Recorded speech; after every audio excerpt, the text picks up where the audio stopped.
آج کی اس تقریب کا سرنامہ ہے اور میلاد حضور کی ولادت باسعادت کی خوشی پر مسرتوں کے اظہار کا نام ہے، شکرانے کا نام ہے، اور آقا کریم علیہ السلام کے فضائل، شمائل اور خصائل کے تذکروں کا نام ہے۔ اللہ جل شانہ نے ہمیں حضور ختم المرتبت صلی اللہ علیہ وآلہ وسلم کی صورت میں جو انعام عطا کیا اس کا شکرانہ ہے میلاد، سو وہ ہم ادا کرنے کے لیے جمع ہوئے ہیں۔ اور اگرچہ یہ جانتے ہیں، ٹیبل تھوڑا سا چیئر آگے پلیز،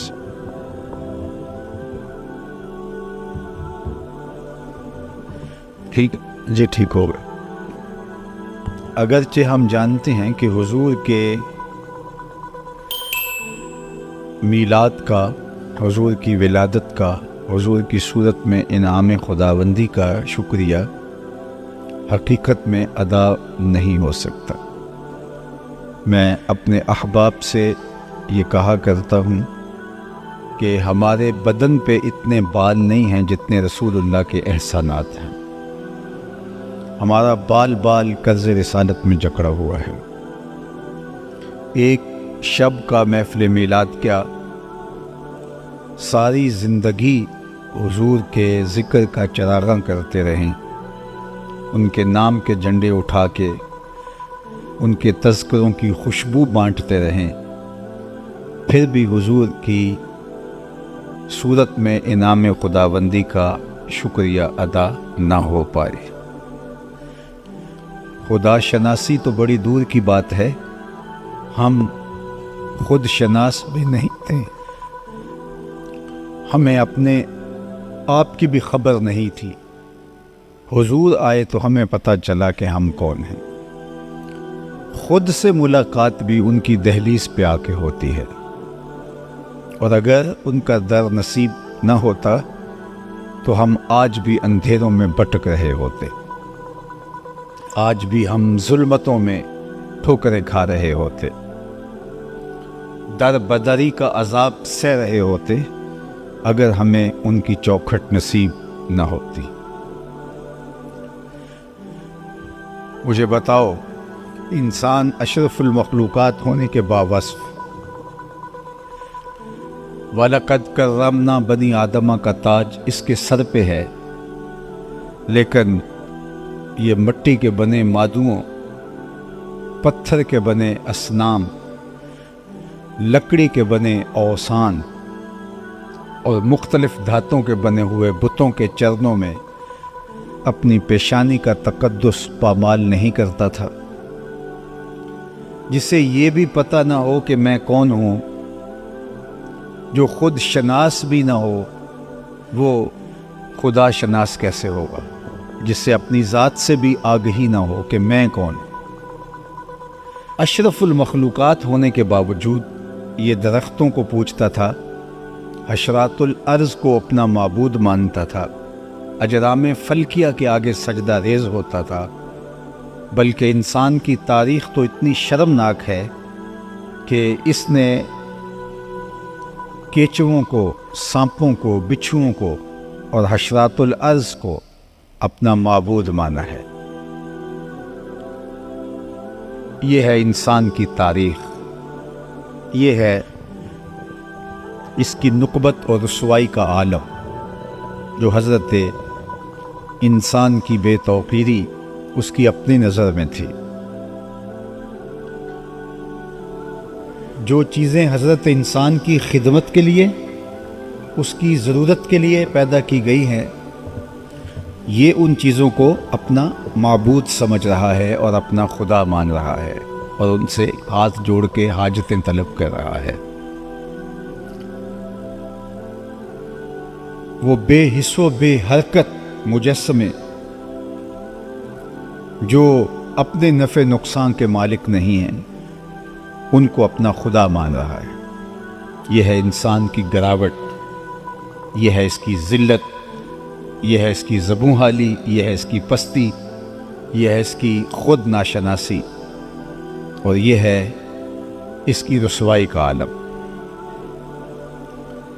یہ تو حضور علیہ السلام نے آ کر کے بتایا کہ یہ تیرے معبود نہیں ہیں، تیری چوکھٹ کے فقیر ہیں۔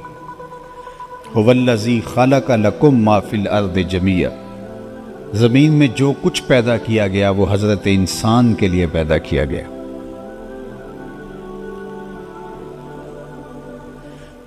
میرا خیال آگے گنجائش موجود ہے یہ تھوڑی سی، اگر رش ہے تو یہاں آپ ان کو بٹھا سکتے ہیں تاکہ پھر پیچھے آنے والے پیچھے بیٹھ سکے، اور اگر ممکن نہیں ہے تو پھر احباب کو جہاں جگہ ملے وہیں وہ رک جائے، تاکہ یہ بڑا مخصوص سا وقت ہوتا ہے، اور اس تھوڑے وقت کے اندر جو ہے وہ ہم زیادہ سے زیادہ آپ سے ہم کلام ہونا چاہتے ہیں۔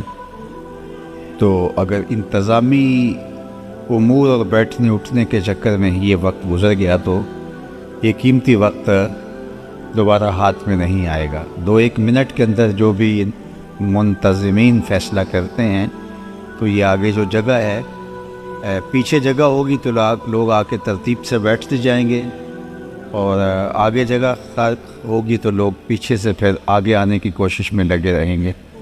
تو تھوڑا 2-1 منٹ میں اس کو فیصلہ کر کے اس کو طے کر رہی ہے۔ جہاں جگہ مل رہی ہے وہاں بیٹھ جائیے گا، اور باہر بھی انتظام ہے، اور جو لوگ آئیں گے وہ باہر بھی بیٹھتے چلے جائیں گے۔ جتنی اندر گنجائش ہے اس گنجائش کو اندر پر کر لیا جائے گا، اور اس کے بعد باہر جتنی گنجائش ہے وہاں لوگ بیٹھیں گے۔ اللہ آپ کو اس کا بہتر صلہ اور جزا عطا کرے۔ آپ اپنی ساری توجہات میری جانب مبذول کر دیں، جہاں جن لوگوں نے بیٹھنا تھا وہ بیٹھ گئے۔ اب اس چیز کا بہت زیادہ خیال اور دھیان رکھیے گا، منتظمین بھی بیٹھ جائیں، اور اگر کسی کو کہیں بٹھانا ہو تو خاموشی کے ساتھ، تاکہ جو ہے وہ گفتگو کا تسلسل جو ہے وہ خراب نہ ہونے پائے۔ چونکہ میں نے دیکھا ہے کہ کچھ خطیب ایسے ہوتے ہیں کہ وہ شور و غل میں بھی اپنی گفتگو کے تسلسل کو جاری رکھ لیتے ہیں، اور یہ بڑی ہمت ہوتی ہے، میں سمجھتا ہوں۔ لیکن میرا مزاج تھوڑا سا ہٹ کے ہے، وہ جو اقبال نے کہا تھا کہ نظارے کے لیے جنبش مژگاں بھی بار ہے، نرگس کی آنکھ سے تجھے دیکھا کرے کوئی۔ اقبال کہتے ہیں کبھی آنکھوں کا جھپکنا بھی طبیعتوں پہ بوجھ بن جاتا ہے۔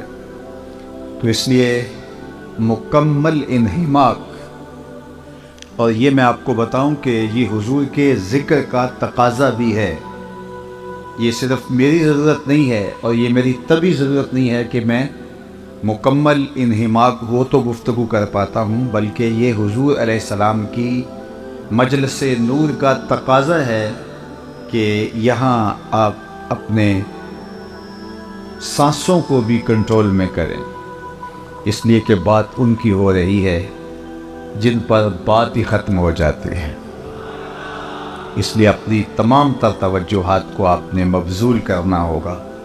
تو بات یہ چل رہی تھی کہ ہم خدا شناس ہونا تو دور کی بات ہے، ہم خود شناس بھی نہیں تھے، اور اس سے بڑھ کر کیا کوئی شخص گراوٹ میں مبتلا ہو سکتا ہے جس کو یہ بھی پتہ نہ ہو کہ میں کون، جس کو خود سے آشنائی بھی نہ ہو، اس کے پلے ہوتا کیا ہے۔ اور انسان اشرف المخلوقات ہونے کے باوجود، نائب الہی ہونے کے باوجود، خلیفۃ اللہ فی الارض ہونے کے باوجود، یہ ان چیزوں کی پوجا پاٹ کر رہا تھا جو اس کی ضرورت اور خدمت کے لیے پیدا کی گئی۔ وہ تو حضور علیہ السلام نے آ کے بتایا، میاں یہ تیرے نوکر ہیں جن کو تو اپنا معبود سمجھ رہا ہے۔ هو الذی خلق لکم ما فی الارض جمیعا، زمین میں جو کچھ پیدا کیا گیا حضرت انسان، یہ تیرے لیے پیدا کیا گیا، تیری ضرورت کے لیے پیدا کیا گیا۔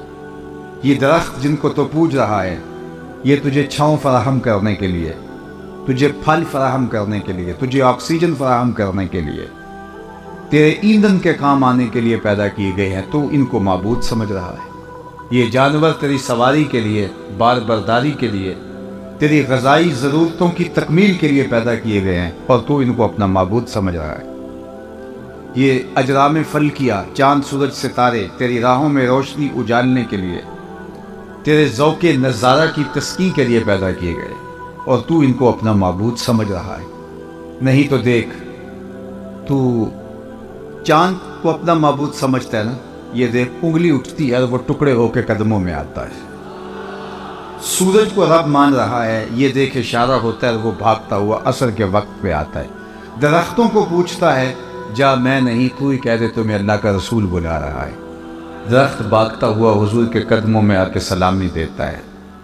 اب انسان کی آنکھ کھلتی ہے کہ میں کون ہوں، میری شناخت کیا ہے، اور میں کن کو معبود سمجھ بیٹھا جو کہ میرے نوکر اور میرے خادم تھے۔ اے تماشا گاہ عالم روئے تو کجا بہرے تماشا بھی روے۔ کائنات کا چرخ تو انسان تیرے لیے گھوم رہا ہے، اور تو ان کے آگے اپنی پیشانی کے تقدس کو پامال کر رہا ہے۔ اب انسان کی آنکھ کھلتی ہے اور شعور بیدار ہوتا ہے، ذات سے ملاقات ہوتی ہے، خود آشنائی کے اجالے نصیب ہوتے ہیں۔ تو اب اس کا لہجہ تبدیل ہوتا ہے، اور اب یہ کہتا ہے ستاروں سے آگے جہاں اور بھی ہیں۔ اب اسے سمجھ آئی تو راز کن فقاں ہے، اپنی آنکھوں پر عیاں ہو جا، خودی کا رازداں ہو جا، خدا کا ترجمہ ہو جا، خودی میں ڈوب جا غافل، یہ سر زندگانی ہے، نکل کر حلقہ شام و سحر سے جاوداں ہو جا، مسافے زندگی میں سیرت فولاد پیدا کر، شبستان محبت میں حریر و پرنیاں ہو جا، گزر جا بن کے سیلے تند روح کو ہو بیاباں سے، گلستان راہ میں آئے تو جوئے نغمہ خواں ہو جا، تیرے علم و محبت کی نہیں ہے انتہا کوئی، نہیں ہے تجھ سے بڑھ کر ساز فطرت میں نوا کوئی۔ اب انسان کو پتہ چلا، اب اس کو اپنی ذات سے ملاقات ہوتی ہے، وہ خود شناس ہوتا ہے۔ تو حضرت انسان کو جو اس کی ذات کا شعور نصیب ہوا، وہ اس دہلیز پہ آ کے نصیب ہوا، اور جنہیں یہ در نہیں ملا وہ آج بھی اندھیرے میں ہے۔ یہ بالکل اپنی ہمسائیگی میں چلے جائیے، پی ایچ ڈی ڈاکٹر ہے، اور بت کے آگے ہاتھ جوڑے کھڑا ہے، جو اپنے بدن پہ بیٹھی مکھی بھی نہ اڑا سکے، وہ تیری ضروریات کا کفیل کیسے ہو سکتا ہے؟ لیکن وہ بت کے آگے ہاتھ جوڑے اس سے مرادیں مانگ رہا ہے۔ دوسری جانب MBBS ڈاکٹر ہے، اور وہ گائے کے پیشاب کو تبرک سمجھ کے چسکیاں لے لے کے پی رہا ہے۔ اس کی طبیعت میں کوئی نفاست نہیں ہے کہ وہ اس تعفن کو محسوس کر سکے، لیکن اس کی گمراہی نے، حضور کا در نصیب نہ ہونے نے اس کو اندھا کر رکھا ہے، اور وہ گائے کے پیشاب کو تبرک سمجھ رہا ہے۔ دوسری جانب میں ایک اپنا ذاتی واقعہ شیئر کیا کرتا ہوں کہ ہماری مسجد کی ٹوٹیوں پر ایک کوئی 8-9 سال کا بچہ، دوسری تیسری کلاس کا طالب علم ہوگا، اپنے پائنچے کو مل مل کے دھو رہا تھا۔ اس نے کوئی ضرورت سے زیادہ پانی کھول دیا، تو میں نے اس کو جھڑکنے کے لہجے میں کہا کہ تو نے اتنا زیادہ پانی کھول کے رکھا ہے۔ تو وہ لجاجت بھرے لہجے میں مجھے کہتا ہے کہ جناب میں اسکول جا رہا تھا تو کسی جانور کے پیشاب کے چھینٹے میرے پائنچے پہ گر گئے، تو میں ان کو دھو رہا، تو میں سوچ میں ڈوب گیا کہ اس ڈاکٹر کو تو پتہ نہیں چلا جس نے MBBS کیا ہے، اور وہ گائے کے پیشاب کو تبرک سمجھ رہا ہے، اور یہ 8-7 سال کا بچہ، تیسری چوتھی کلاس کا طالب علم، یہ اپنے پائنچے کے اوپر پڑے ہوئے پیشاب کے چھینٹے بھی گوارا نہیں کرتا۔ تو میرے اندر سے آواز آئی کہ وہ ہے ڈاکٹر، لیکن اس کے ہاتھ میں دامن میرے حضور کا نہیں، اور یہ ہے بچہ ماں نے گھٹی میں پیاری حضور کا دیا تھا، اس لیے تقدس اس کی روح تک اتر آیا ہے، اور اس کو جانور کے پیشاب کے غیر مری چھینٹے بھی گوارا نہیں ہے۔ یہ ہے تقدس جو حضور کے نام سے جڑا ہوا ہے اور اس کی روح تک اتر آیا ہے۔ تو زندگی کا جتنا بھی نور ہے، زندگی کا جتنا بھی تقدس ہے، وہ ملتا ہے حضور کی چوکھٹ سے، اور اگر کسی کو یہ چوکھٹ نہیں ملی